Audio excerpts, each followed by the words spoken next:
Hello guys, welcome to your channel Himani study. आज की इस वीडियो में हम बायोलॉजी के मोस्ट इंपोर्टेंट प्रश्नों को करेंगे जो किसी न किसी एग्जाम में आए हैं या आगे को आएंगे।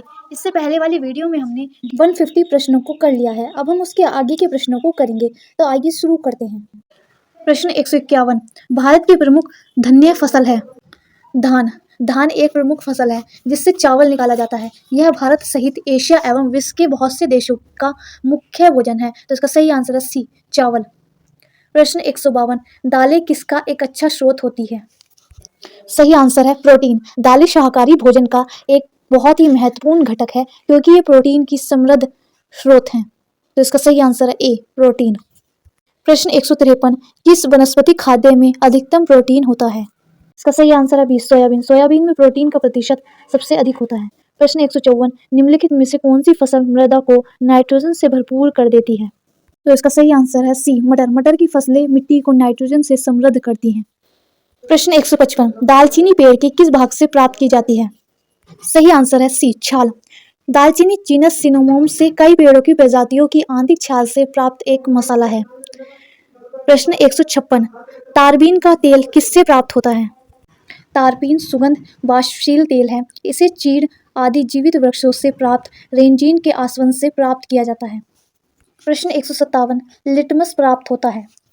लिटमस लाइकेन से प्राप्त होता है। लिटमस एक मिश्रण है जो विभिन्न रंगों से बनता है जिसे लाइकेन से प्राप्त किया जा सकता है। लाइकेन सहजीवी संयोजन है, अर्थात शैवाल और कवक के बीच परस्पर रूप से लाभकारी संयोजन। तो इसका सही आंसर है डी। प्रश्न 158, पौधों में जल का परिवहन किसके द्वारा होता है। पौधों में जल का परिवहन एक विशेष प्रकार के उत्तक जिसे जाइलम कहते हैं के द्वारा होता है। प्रश्न 159, भूमि के पौधों की जड़ें के लिए उपलब्ध जल होता है। इसका सही आंसर है सी, केशिका जल। प्रश्न 160, पौधों की वृद्धि के लिए कितने आवश्यक तत्वों की जरूरत होती है। तो इसका सही आंसर है डी, 16 तत्वों की जरूरत होती है। ऐसी वीडियो देखने के लिए वीडियो को लाइक करें, शेयर करें, सब्सक्राइब करें। प्रश्न 161, पत्तियों की हरिमहीनता किसकी कमी से होती है। मैग्नीज की कमी वाले पौधे के बीच ऊपर की पत्तियों की शिराएं हरी बनी रहती हैं, जबकि पत्तियों की सतह का शेष हिस्सा पहले हल्का हरा पड़ जाता है और फिर उन पर हल्के पीले क्षेत्रों के साथ हरितहीनता या धब्बे विकसित हो जाते हैं। प्रश्न 162, वाष्पोर्जन होता है। पौधों द्वारा अनावश्यक जल को वाष्प के रूप में शरीर से बाहर निकालने की प्रक्रिया को वाष्पोर्जन कहते हैं। पेड़ पौधे मिट्टी से जिस तरह जल का अवशोषण करते हैं उसके केवल थोड़े से अंश का ही पौधों के शरीर में उपयोग होता है। तो इसका सही आंसर है बी, सभी वायवीय भागों से। प्रश्न 163, वाष्पोर्जन मापी यंत्र कौन सा है। वाष्पोर्जन की दर को एक यंत्र द्वारा मापा जा सकता है। इस यंत्र को फोटोमीटर कहते हैं। तो इसका सही आंसर है बी। प्रश्न 164, पौधों में वाष्पोर्जन की क्रिया किसमें होती है। तो इसका सही आंसर है डी, पूरा पौधे में वाष्पोर्जन की क्रिया होती है। प्रश्न 165, प्रकाश संश्लेषण की क्रिया में निम्नलिखित में से कौन आवश्यक है।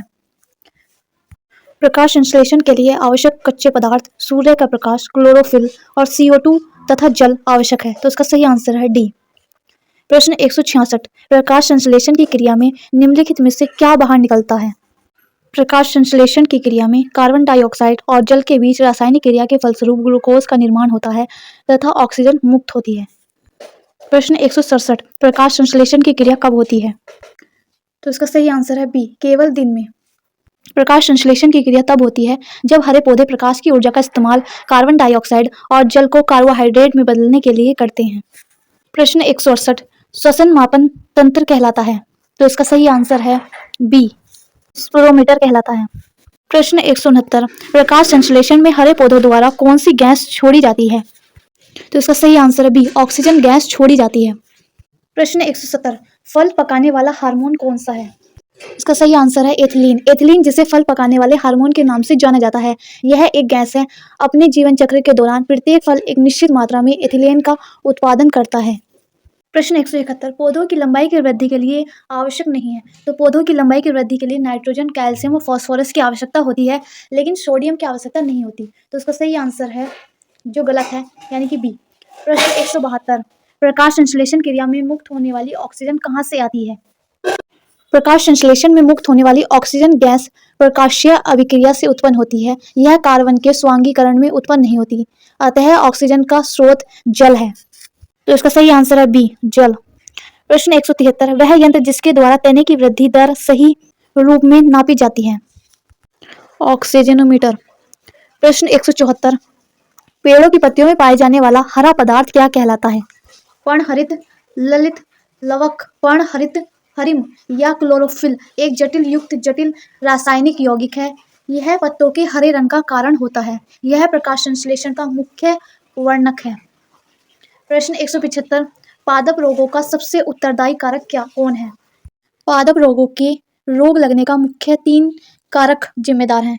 पहला है संवेदी पोषी, दूसरा परजीवी, थर्ड अनुकूल वातावरण। तो इसका सही आंसर है बी, फफूंदी। प्रश्न 176, पेड़ व पौधों का खाना तैयार करने की प्रक्रिया क्या कहलाती है। तो इसका सही आंसर है ए, फोटोसिंथेसिस, यानी कि प्रकाश संश्लेषण कहा जाता है। प्रश्न 177, निम्नलिखित में से कौन सा पादप हार्मोन बोने पौधे को लंबा कर देता है तथा फूल बनने में भी मदद करता है। तो इसका सही आंसर है सी, जिबेरेलिन। जिबेरेलिन हार्मोन बोने पौधे को लंबा कर देता है तथा फूल बनने में भी मदद करता है। प्रश्न 178, छुई मुई की पत्ती में गति होती है।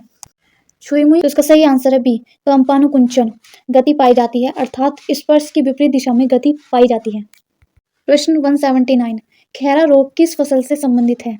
खैरा रोग धान में लगने वाला एक रोग है। तो इसका सही आंसर है ए, धान। प्रश्न 180, खैरा रोग किसके कारण होता है। यह रोग मिट्टी में जस्ते की कमी के कारण होता है। यह रोग उत्तर प्रदेश की तराई में धान की खेती के लिए सन 1955 में से एक समस्या बनी हुई है। प्रश्न 181, चाय में लाल रस्ट रोग किसके कारण होता है। इसका सही आंसर है हरे शैवाल। चाय का लाल सैफुलोज जाति के शैवाल के कारण होता है। सैफुलोज परजीवी सरल हरे शैवाल की एक जाति है। तो इसका सही आंसर है सी। प्रश्न 182, नींबू का कैंकर रोग किसके कारण होता है। तो साइट्रिक्स कैंकर एक नींबू का सबसे महत्वपूर्ण रोगों में से एक रोग है जो जीवाणु के कारण होता है। यह जीवाणु मनुष्य के लिए हानिकारक नहीं है। यह नींबू के पेड़ों की जीवन शक्ति को महत्वपूर्ण रूप से प्रभावित करते हैं, जिससे पत्तियां और फल समय से पहले गिरने लगते हैं। प्रश्न 183, मिलीबाग किस फसल से संबंधित है। तो मिलीबाग एक प्रकार का भक्षक कीट है जो बहुत सारे फलों और फसल से संबंधित है। तो इसका सही आंसर है बी, सरसों से। प्रश्न 184, गेहूं से संबंधित रस्ट रोग पर कार्य करने वाले वैज्ञानिक हैं। तो इसका सही आंसर है ए, केसी मेहता। प्रश्न 185, अग्नि नीरजा रोग किससे संबंधित है। तो अग्नि नीरजा रोग सेब से संबंधित है। तो इसका सही आंसर है सी। प्रश्न 186, सिट्रस कैंकर है। तो इसका सही आंसर है नींबू का एक रोग। प्रश्न 187, आलू में ब्लैक हेड का कारण कौन है। तो उच्च भंडारण तापमान और कम ऑक्सीजन की आपूर्ति के कारण आलू में ब्लैक हेड की बीमारी होती है। तो इसका सही आंसर है ए, ऑक्सीजन की कमी। प्रश्न 188, पादपों में बना खाद्य पदार्थ पौधे के विभिन्न अंगों में किसके द्वारा पहुंचता है। तो इसका सही आंसर है ए, फ्लोम के द्वारा पहुंचता है। प्रश्न 189, पादपों में जल तथा खनिज लवणों का संचालन किसके द्वारा होता है। तो पादपों में जल और खनिज लवण का वाहन जाइलम उत्तक द्वारा होता है, जड़, तना और पत्ती में उपस्थित। तो इसका सही आंसर है बी, जाइलम। प्रश्न 190, डेसिबल किसके नापने के लिए प्रयोग में लाया जाता है। तो इसका सही आंसर सी, वातावरण में ध्वनि को नापने के लिए डेसिमल बल का प्रयोग किया जाता है। प्रश्न 191, वंशागति के अध्ययन से संबंधित जीव विज्ञान की शाखा क्या है। सही आंसर है अनुवंशिकी। अनुवंशिकी अनुवंशिकता और वंशानुगत विशेषताओं की भिन्नता का अध्ययन है। प्रश्न 192, निम्नलिखित में से किसको अनुवांशिकी का पिता कहा जाता है। एगर जॉन मेंडल को अनुवांशिकी का पिता कहा जाता है। प्रश्न 193, जीन शब्द का प्रतिपादक किसने किया है। तो इसका सही आंसर है बी, जोनासन। प्रश्न 194, जीन्स बने होते हैं। तो जीन्स, इसका सही आंसर है सी, डीएनए के बने होते हैं। प्रश्न 195, प्रयोगशाला में सर्वप्रथम डीएनए का संश्लेषण किसने किया था। तो इसका सही आंसर है ए, खुराना ने सर्वप्रथम डीएनए का संश्लेषण किया था। प्रश्न 196, किसके द्वारा अनुवांशिकता के विज्ञान को अनुवांशिक कहा गया। तो इसका सही आंसर है ए, वॉटसन के द्वारा अनुवांशिकता के विज्ञान को अनुवांशिकी कहा गया। प्रश्न 197, अनुवांशिकी उत्परिवर्तन होता है। उत्परिवर्तन को तत्कालीन तथा अनुवांशिक परिवर्तन कहा जाता है। यह परिवर्तन दोषयुक्त ही हो, यह कोई आवश्यक नहीं है। अनुवांशिक उत्परिवर्तक होता है तो इसका सही आंसर है ए, क्रोमोसोम से। प्रश्न 198, सेल नाम किस जीव वैज्ञानिक ने सर्वप्रथम दिया था? सेल नाम जीव वैज्ञानिक रॉबर्ट हुक ने सर्वप्रथम दिया था। प्रश्न 199, कोशिका में प्रोटीन संश्लेषण कहाँ होता है? प्रोटीन का संश्लेषण राइबोसोम होता है, जो अंतःद्रव्य जालिका पर स्थित होते हैं। प्रश्न 200, 80% से अधिक सेल में पाए जाने वाले पदार्थ क्या हैं? तो इसका सही आंसर है ए, जल। जल कोशिकाओं में सबसे प्रचुर मात्रा में पाए जाने वाला एक अणु होता है, जो कुल कोशिका द्रव्यमान का 70% या उससे अधिक होता है। वीडियो पसंद आई हो तो लाइक करें, शेयर करें, सब्सक्राइब करें। Thanks for watching.